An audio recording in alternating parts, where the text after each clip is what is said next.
Don't you just love good old-fashioned spaghetti and meatballs, but always wondered how to kick it up a notch? I'll show you not only how to make your own tomato sauce, but also the juiciest meatballs you ever had. Let's not waste any more hungry people's time, and let's get right to the ingredients. For the sauce, we'll need some olive oil. Any kind will do.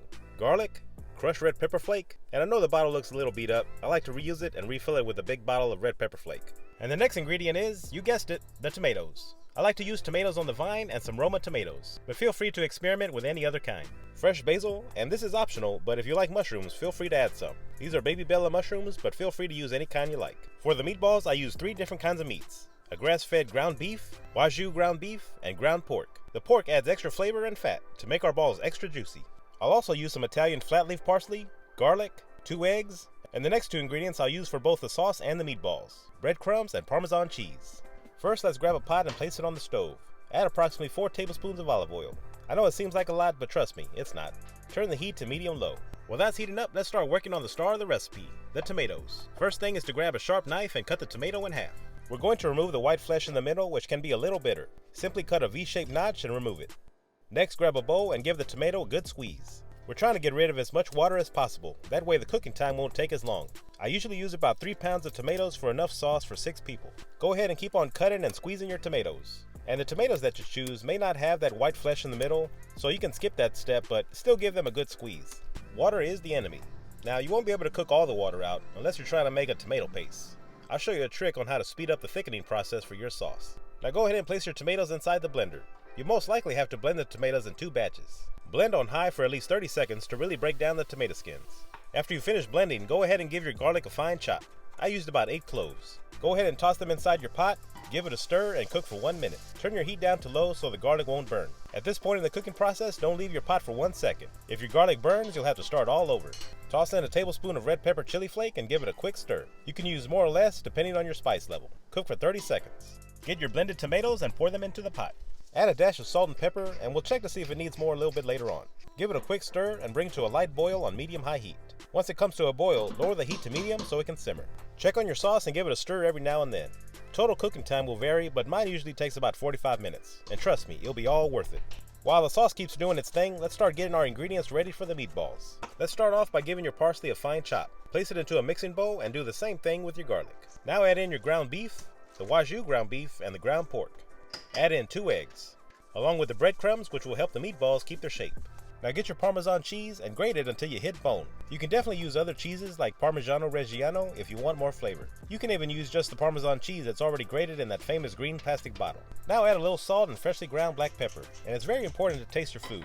Start heating the pan so you can taste a sample of the meatball mixture to see if it needs anything else. Give the mixture a good mix until well combined. Now I've seen people taste the meatball mixture while it's still raw. I'm not that brave yet. Make a small meatball patty and give it a quick cook. Alright, let's see what we got. Not too bad.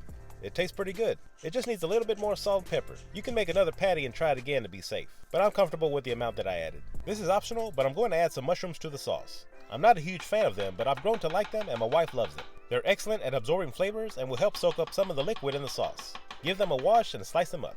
Place a pan on the stove set to medium-high heat. Add some olive oil and throw in your mushrooms. Add some salt and pepper and cook for about 5 minutes. You want to cook them so you can cook as much of the moisture out as you can. If you didn't, you would be adding that moisture back into the sauce, making it watery.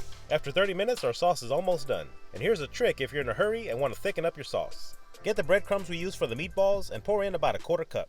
The breadcrumbs act as a sponge and will absorb the liquid just enough to bring it to the thickness that you want. I also add a little Parmesan cheese to the sauce to give it that nice cheesy flavor. Give everything a good mix.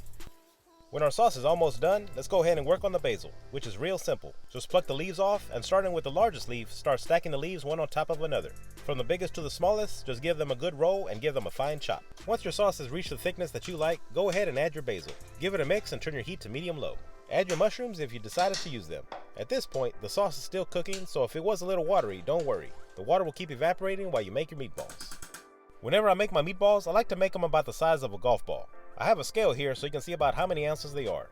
So around 1.5 ounces is what you're shooting for. Go ahead and just keep making golf ball meatballs until you have a gorgeous field of meat. You can definitely make these ahead of time, and if you're not going to use all of them, you can also freeze them. Alright, it's been around 45 minutes of total cooking time and the sauce is perfect. The smell is incredible and you won't ever get this with sauce from a jar.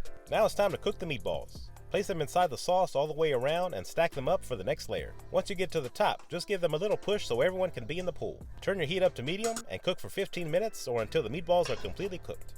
While that's cooking, grab a pot of water and bring to a boil. What's tomato sauce and meatballs without spaghetti? Add a little salt to the water. I usually serve this meal with some fresh ciabatta bread.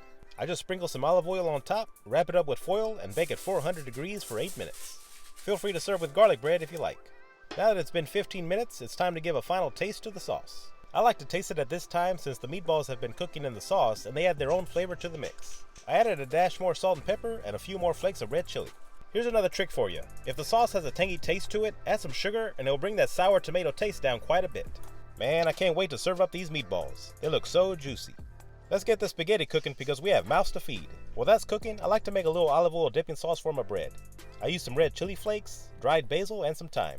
That's all you need. Nothing to it. Better than any fancy Italian restaurant out there, I guarantee it. Now I hear this is a myth, but if the spaghetti sticks to the wall, then dinner's ready is what you call. Dinner's ready! Here's one more trick for you. Place your strainer on top of the pot and take it to the sink. Drain the water and your pasta stays in the pot instead of risking missing your strainer in the sink and pasta going down the drain. Alright, let's go ahead and start serving. Grab a bowl and fill it up with spaghetti. Add in as many meatballs you want and you must pour in more of that delicious homemade sauce that you made all on top. Everything is perfectly cooked, the sauce is nice and thick, super flavorful. I'm telling you, after you make this, you have now officially spoiled yourself and your family. No more jar sauce for you. Today on the news I saw there was a 100% chance of Parmesan cheese. Make it rain all over. I know, bad dad joke. I'm here all night, guys. I think I might start a new channel, Jokes with Funky Cole. Man, look at that beautiful presentation. Everything you see here complements itself extremely well. You'll never want to go to any restaurant that has olives in their garden, if you know what I mean. Now you got the skills to turn an ordinary meal into something extraordinary.